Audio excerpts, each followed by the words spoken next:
The Naked Gun, 1988, was born from the ashes of a television graveyard, a project ruthlessly executed by network executives after a mere 6 episodes. Studio Suits intervened, violently altering its identity at the 11th hour. A leading man, strictly bound to the heavy chains of psychological drama, was summoned to shatter his own stoic reflection. The script relentlessly walked a tightrope over the sacred boundaries of faith.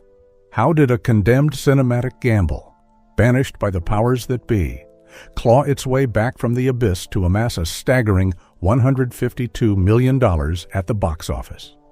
The following 20 facts will reopen the cold case file on this production. Lurking behind the reels that manufactured the laughter of the 1980s lies a chilling chain of risks and the most twisted paradoxes in Hollywood history. Fact number 1. The role of Nordberg was never meant for O.J. Simpson. Paramount Pictures' initial casting dossier had securely nailed down the name Peter Lupus, the familiar muscle from the Mission Impossible syndicate. It was a fitting launchpad for the role of Inspector Nordberg until the studio overlords decreed they required a far heavier, more lethal weapon to lure the male demographic into the multiplexes. The original contract was unceremoniously swept off the boardroom table. O.J. Simpson was summoned. He stepped directly onto the set, bringing his trademark commercial smile and the blinding aura of a sports deity, all in exchange for a lucrative weekend gross. In 1988, it was a wildly profitable transaction. It weaponized Nordberg's clumsy misfortunes into explosive laughter echoing across every theater. But that reel of light-hearted entertainment would have its tone permanently and irrevocably altered across America.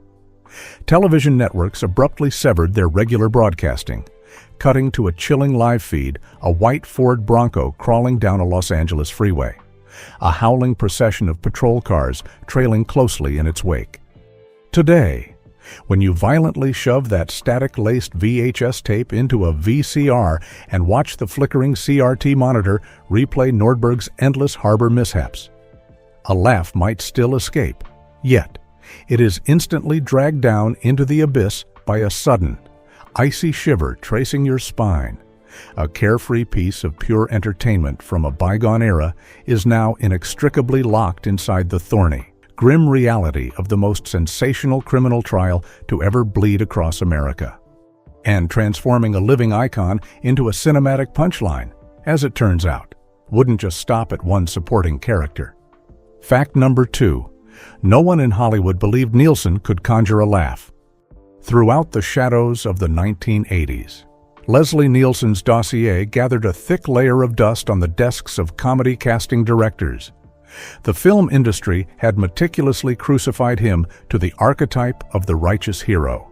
He was the cold, calculating captain facing down extraterrestrial monstrosities in the suffocating spacesuit of Forbidden Planet. He was the hardened, unyielding man willing to sink into the watery grave of the Poseidon adventure. A jawline chiseled from granite, silver hair slicked back with militant precision, a deep, authoritative baritone that delivered nothing but life-or-death ultimatums. No producer in their right mind would dare summon a man with such a grave registry to play the fool. Yet, the directorial triumvirate, Zucker, Abrahams, and Zucker craved that exact, suffocating rigidity. They had no use for a clown winking or contorting before the lens. They needed an actor who was entirely blind to the fact that he was trapped inside a mass-market comedy. They pinned the detective's badge onto Nielsen's coat, tossed him a script, and issued a single, chilling directive: deliver the most grotesque, absurd dialogue with the dead-eyed sincerity of an officer investigating a gruesome homicide. Nielsen obeyed with lethal precision. He stood perfectly still amidst a blazing inferno of patrol cars in the background. He marched with a colossal stuffed bear, his facial muscles completely paralyzed. He interrogated witnesses with the macabre gravity of a silent tragedy, with every passing frame. Nielsen silently and systematically dismantled the entire 30-year legacy of his own dramatic career.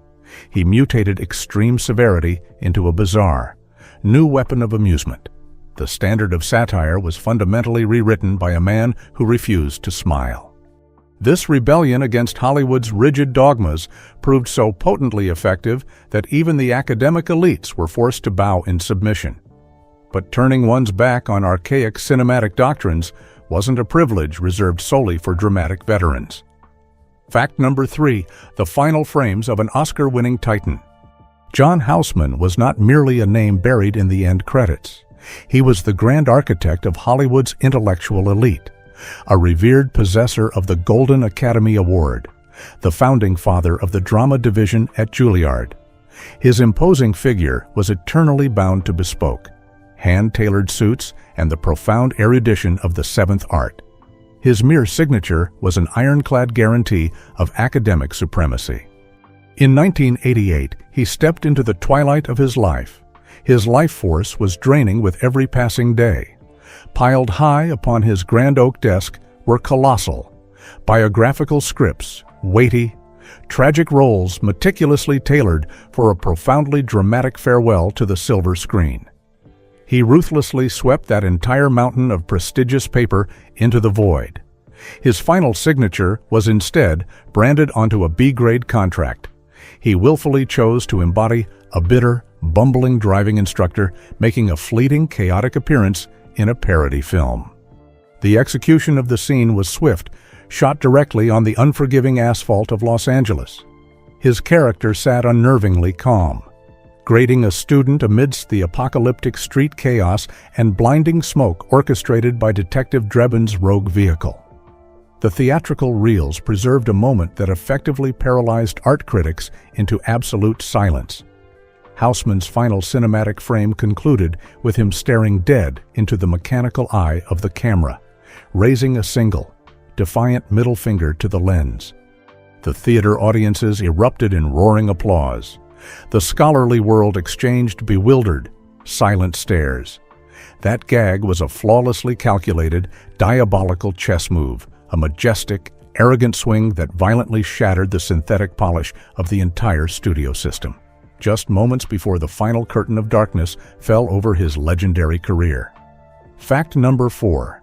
They mutated Mr. October into a brainwashed assassin targeting the Queen.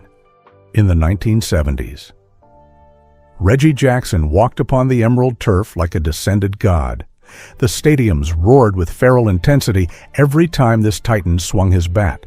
The moniker Mr. October clung to him like a second skin following his devastating game-ending strikes in the World Series, forging an impenetrable fortress within American sports culture. He was the invincible hero to millions of young boys raised in the shadow of the diamond.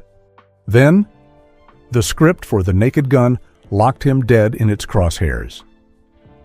The production syndicate seized this colossus, dragging him violently from his historical pedestal down onto the artificial grass of Dodger Stadium. They didn't bother penning a fleeting cameo to honor his glory or peddle his jerseys. They stripped him of his humanity. They assigned him a deeply vacant role, a hypnotized, hollow pawn masquerading in the flesh of a player wearing number 44. The camera coldly zoomed in on Jackson's face. Empty, soulless eyes, stiff, mechanical, jerky movements. The sinister beep of a control signal pierced the air.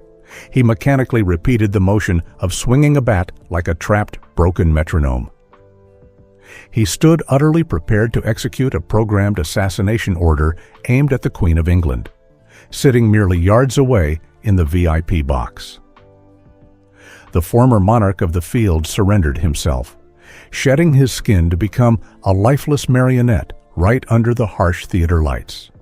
Audiences exploded in manic laughter, witnessing an imposing monument being brutally torn down to serve as a launchpad for a grotesque gag. Lurking behind these frames of personal assassination, however, the film was covertly aiming its lens at a far more massive, manipulative entity.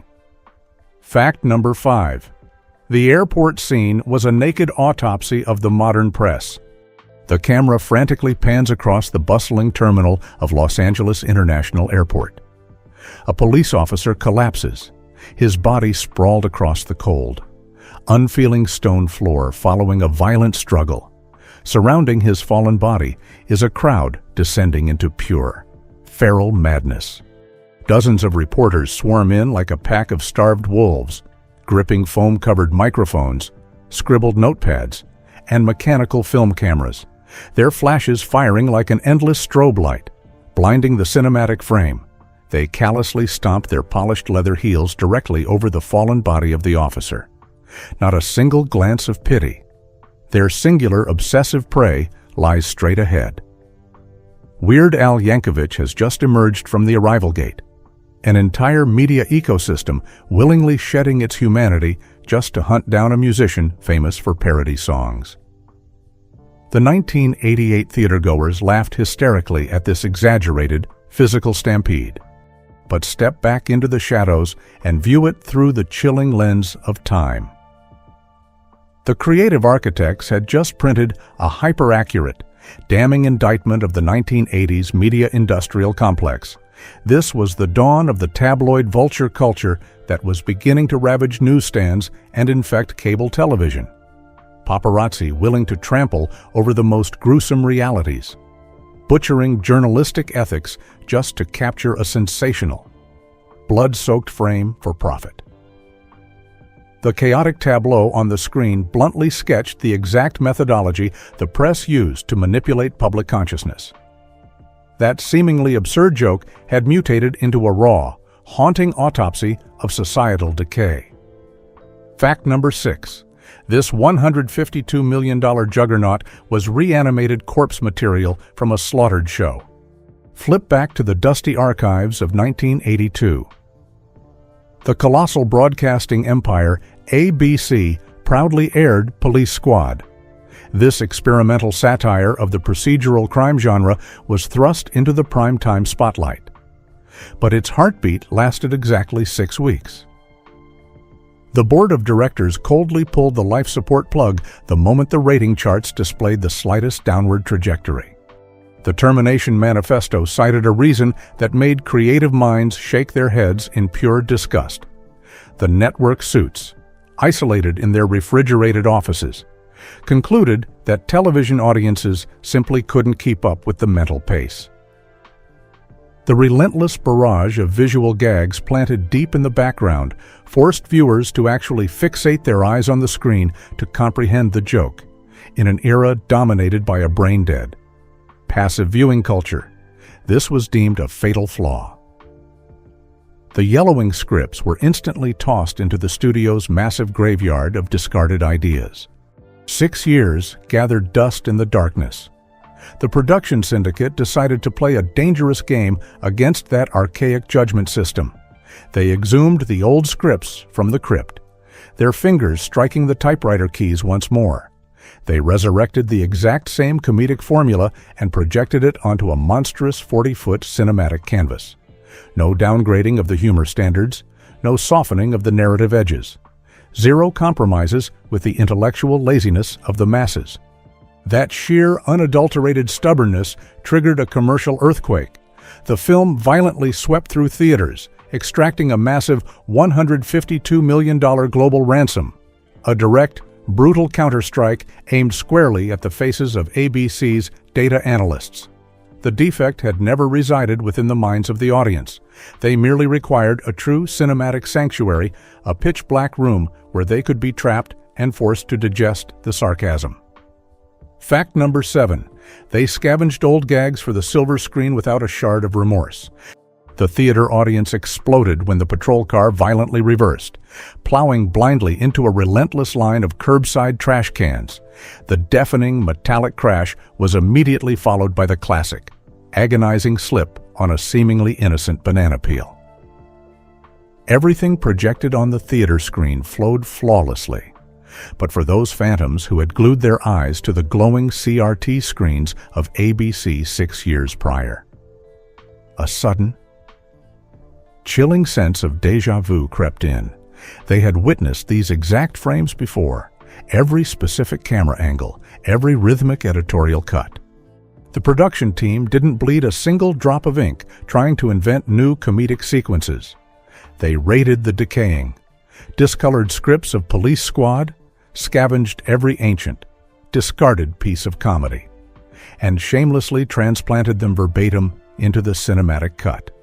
Critics hammered furiously on their keyboards in dark rooms, ready to brand this as exploitative laziness or the creative bankruptcy of parasitic filmmakers. Forcing an audience to fork over cash for a spectacle they had once consumed for free in their living rooms felt like a cinematic crime. But to the directorial cabal, it was a proud, defiant manifesto. They didn't give a damn about concealing the origin of the bodies. They violently hurled the exact fragments the network had deemed worthless back into the faces of the analysts, weaponizing them to puncture the box office charts. They exposed a ruthless truth of the entertainment underworld. An idea discarded in the gutter possesses enough lethal force to harvest millions if disguised in a cinematic skin. Fact number 8. The title was chosen simply because it sounded suitably cheap. The executive stratosphere of Paramount Pictures reeked of stale cigars and sheer, suffocating panic. The suit and tie studio bosses were sweating bullets. They harbored a paralyzing fear that the original title, Police Squad, would be utterly crushed in its opening weekend by the Police Academy franchise. An emergency mandate for a title change was violently slammed down onto the oak table. 20 alternate aliases were spilled out. The Naked Gun was swiftly locked in after a few stiff glasses of liquor. Not a single soul in that smoke-filled war room bothered to search for a logical thread connecting the title to the actual narrative. Detective Drebin's revolver on the screen was in no way, shape, or form naked. They approved this deceptive moniker for one grim reason alone: its incredibly cheap resonance. It stank of exploitation, conjuring up the sleazy aura of violent, pulp detective VHS tapes broadcast late at night on scrambled cable channels. That title was engineered as the perfect venomous bait, dropped into the murky waters to snag the wallets of a male demographic starving for explosive action laced with cheap thrills. Tens of thousands blindly surrendered their cash, seduced by a title promising raw intensity. They marched into the auditorium, the lights blacked out, and only then realized they had just walked into the jaws of the most brilliant psychological marketing scam of the 1980s. Fact number 9. A starved $12 million budget forced Hollywood to rewrite the anatomy of comedy. In the spring of 1988, Paramount's financial ward was sealing its ledgers. Not a single studio executive possessed the courage to gamble heavy capital on a cinematic Frankenstein stitched together from television scraps. The approved funding hit a brick wall at a pathetic $12 million. In the gluttonous landscape of 80s Hollywood, this was mere pocket change, a budget barely adequate to cover the catering on the bloated sets of titans like Schwarzenegger or Stallone. That suffocating financial chokehold forced the crew to violently tighten their belts. They erected flimsy, deceptive sets out of cheap plywood, scavenged wardrobe pieces from forgotten basements, and prayed to scrape back a meager profit from the domestic VHS aftermarket. But the moment the celluloid reels infected the projectors, the money-counting machines whirred at a velocity far beyond their engineered limits. That cold-blooded comedy machine annihilated the weekend box office, propelling its global ransom to a staggering $152 million, a return that mutated to over 10 times its initial investment. The conservative, projected financial blueprints were violently shredded and tossed into the incinerator. The traditional pricing architecture for comedy films collapsed instantaneously. The overlords were forced to sit in the dark, wiping cold sweat from their brows, completely restructuring their understanding of the sheer, lethal power of satirical cinema. Fact number 10. Weird Al weaponized his cameo to interrogate his dates. A weekend night in 1988, a theater smelling faintly of day old, stale popcorn and carpets stained with cold cigarette smoke. Weird Al Yankovic lured a woman to the movies. He slipped into the dark rows with a meticulously concealed motive, wearing the exact same garish, loud Hawaiian shirt he had donned for his fleeting cameo on set. The suffocating darkness of the cinema swallowed the room. His eyes were not fixated on the glowing silver screen ahead. His absolute focus was permanently locked onto the side profile of the woman sitting beside him. He silently counted down the seconds, tracking the film's pulse. He waited patiently for the exact moment the curly-haired musician emerged from the airport gate, only to be violently trampled by a ravenous mob of journalists. The millisecond his face magnified across the canvas, the light-hearted reel instantly transformed into a cold, psychological interrogation net.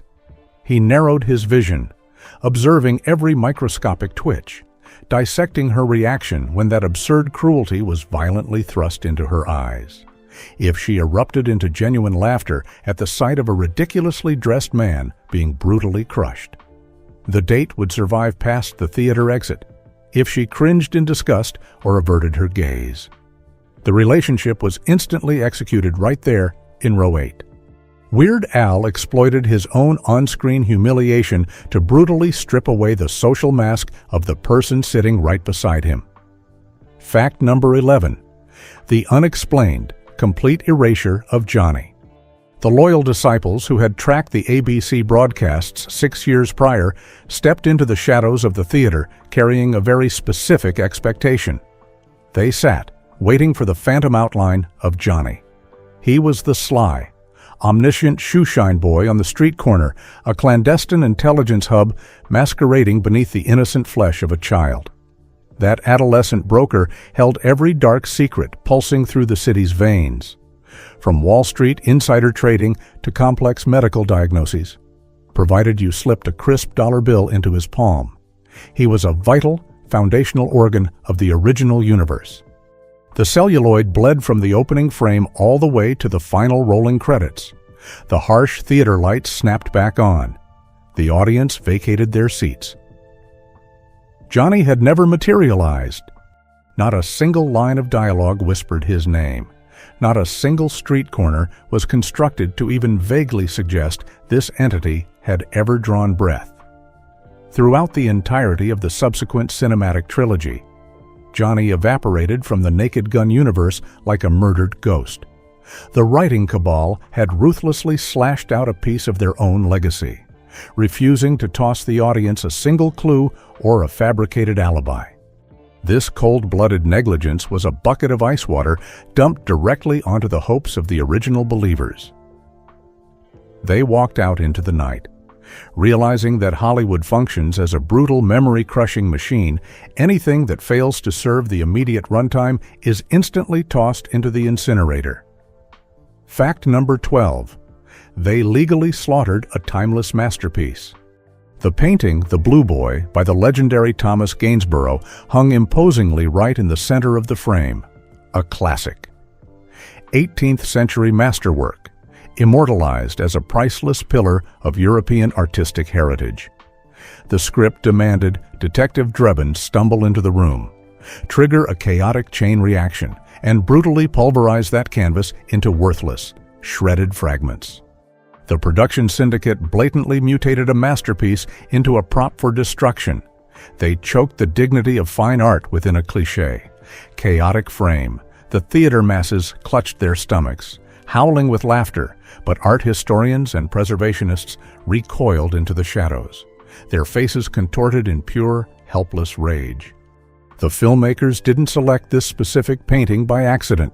The cold, calculating hands of the studio's legal department had already scoured the territory.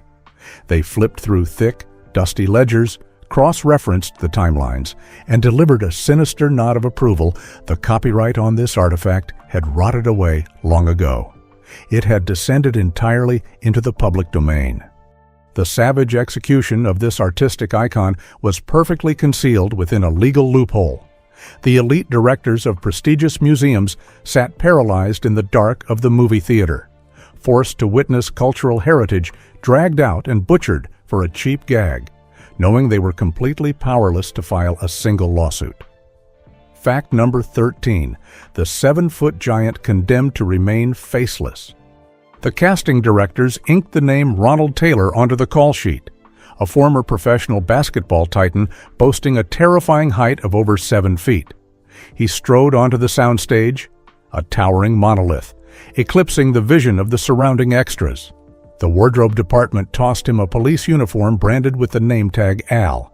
Director David Zucker screamed for action. Instead of pulling the heavy tripod back to capture the terrifying scope of that massive anatomy, the director commanded the camera to push in aggressively. The mechanical eye was violently locked at the eye level of a normal human, meaning it cleanly decapitated the frame right across Taylor's sternum, throughout his entire existence on the silver screen. His physical presence was reduced to nothing more than a colossal wall of flesh blocking the lens, an expanse of blue uniform fabric shifting back and forth. Not a single camera angle dared to tilt upward. The recording apparatus aggressively refused to acknowledge his face. The production team drained every drop of Taylor's unnatural physical advantage solely to construct a visual illusion. They transfigured a living, breathing human being into a mobile wall of meat, a ruthless comedic decree, downgrading a man into a transient prop with a simple twist of a tripod screw. Fact number 14. Ricardo Montalban demanded a script alteration, and they complied instantly. The fresh script pages bleeding ink on the set that day harbored a deeply offensive line of dialogue. It hijacked the name of a real, functioning hospital to construct a cynical gag mocking religious faith. The soundstage was fully erected. The heavy-duty industrial lighting grid was blazing, radiating a suffocating, infernal heat. There were no angry mobs brandishing protest signs outside the studio gates. There were no aggressive boycott campaigns splashed across the morning tabloids.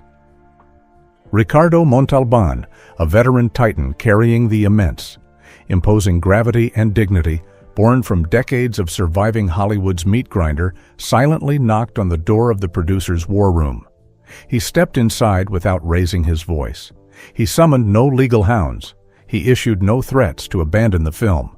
He merely locked his eyes dead onto the men orchestrating the chaos, and delivered a quiet, slow, yet chillingly absolute ultimatum: slaughter that line of text.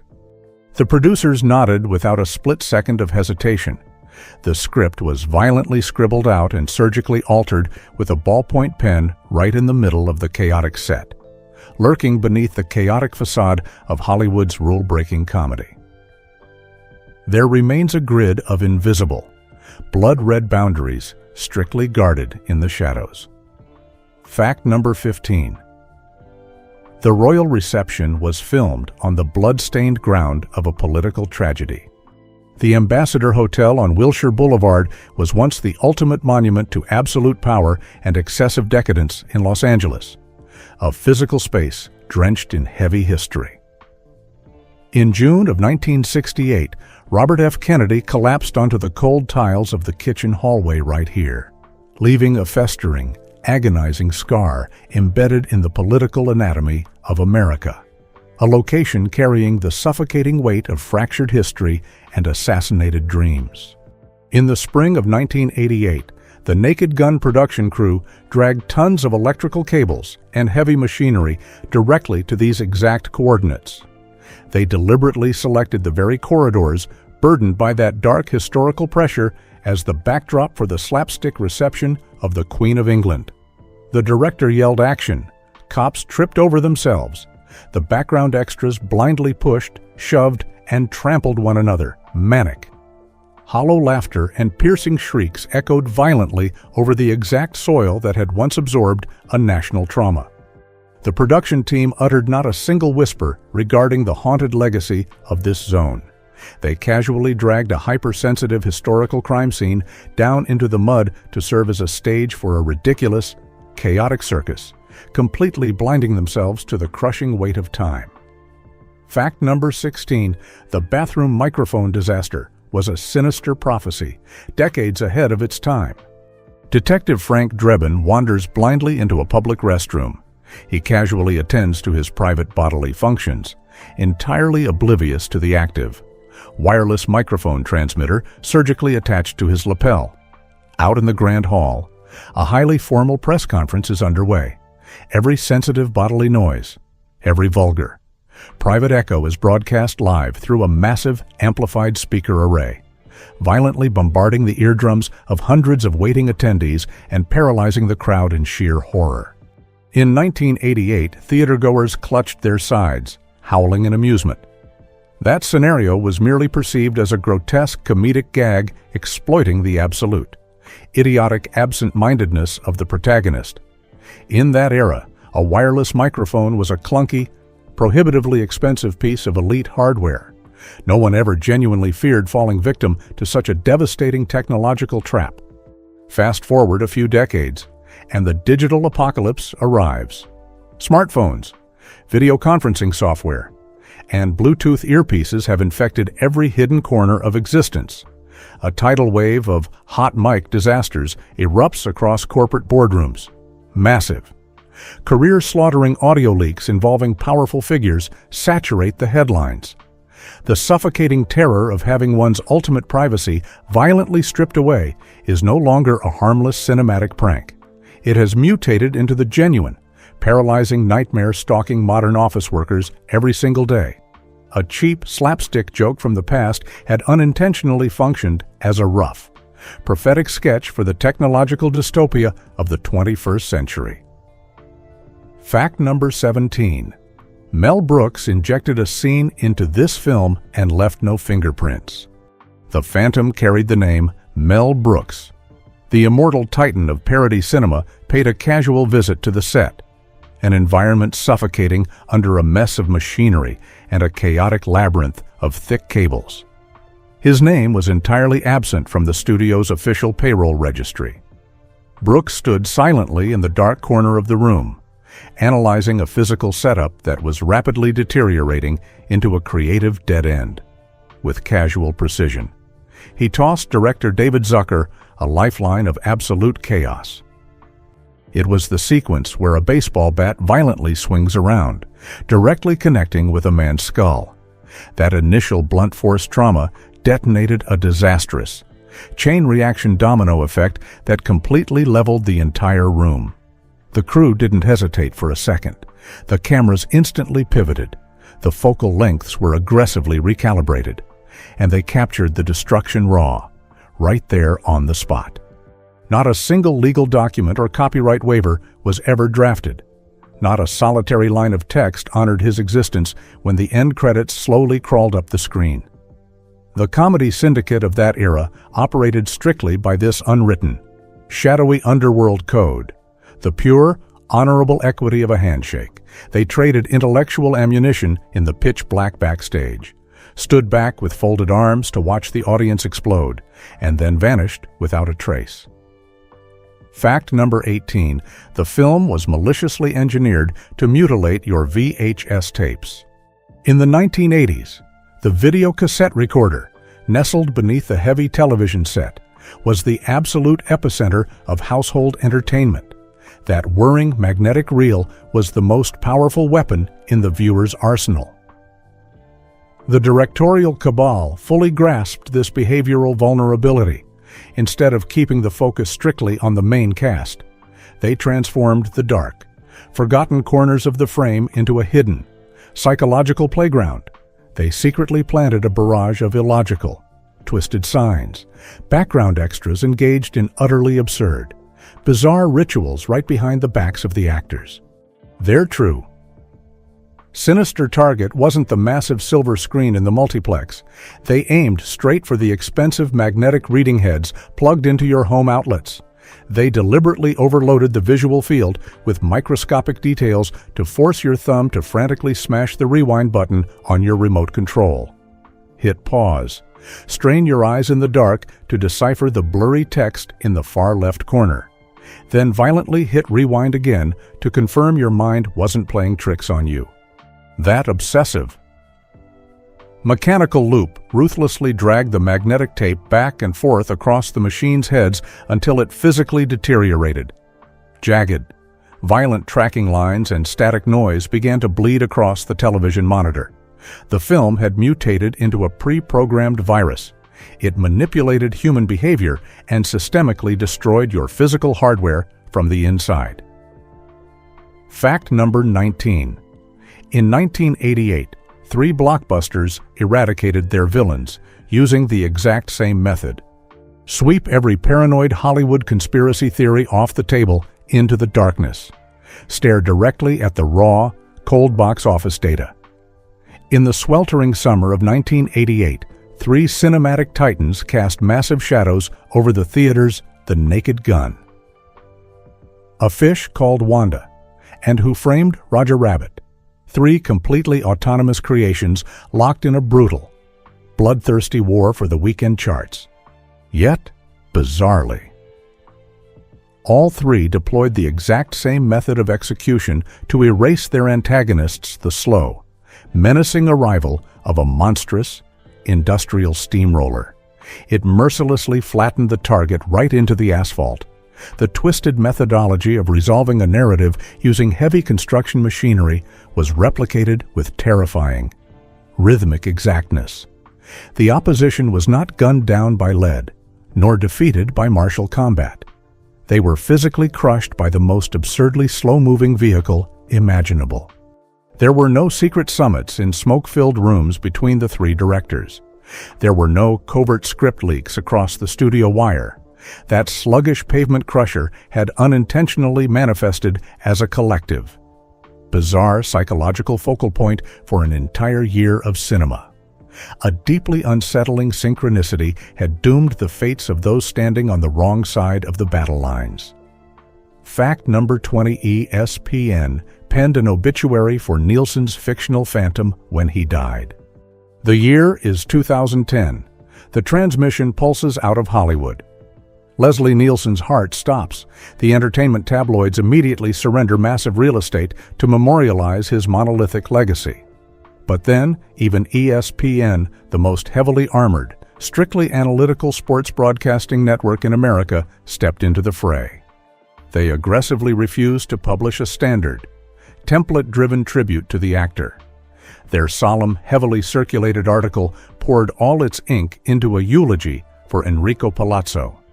That was the hollow, tone-deaf baseball umpire with the catastrophic singing voice, a phantom vessel Nielsen possessed to march onto the stadium grass. The sports editorial board completely abandoned their dry, statistical data feeds.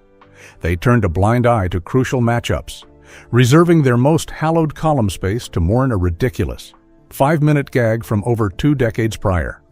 The mainstream press had willingly dismantled the very boundaries of reality. A piece of celluloid fiction had burrowed so deeply into the fabric of the real world that even the most hardened, conservative sports editors voluntarily bowed their heads to an illusion. The silver screen violently conquered reality in one final, triumphant moment of honor. An obituary dedicated to a non-existent phantom mutated into the most chilling, irrefutable proof of a legend's immortality. But some whisper in the dark that the true history of this magnetic tape era remains largely untold. Miles of celluloid still lie rotting in the cold archives, waiting in the shadows for the day they will finally be deciphered. Which hidden anomaly buried within the comedies of the 1980s forced you to violently crush the rewind button on your rotting VHS player? Leave your testimony in the shadows of the comments below. And do not forget to hit subscribe before you miss the next chilling revelation.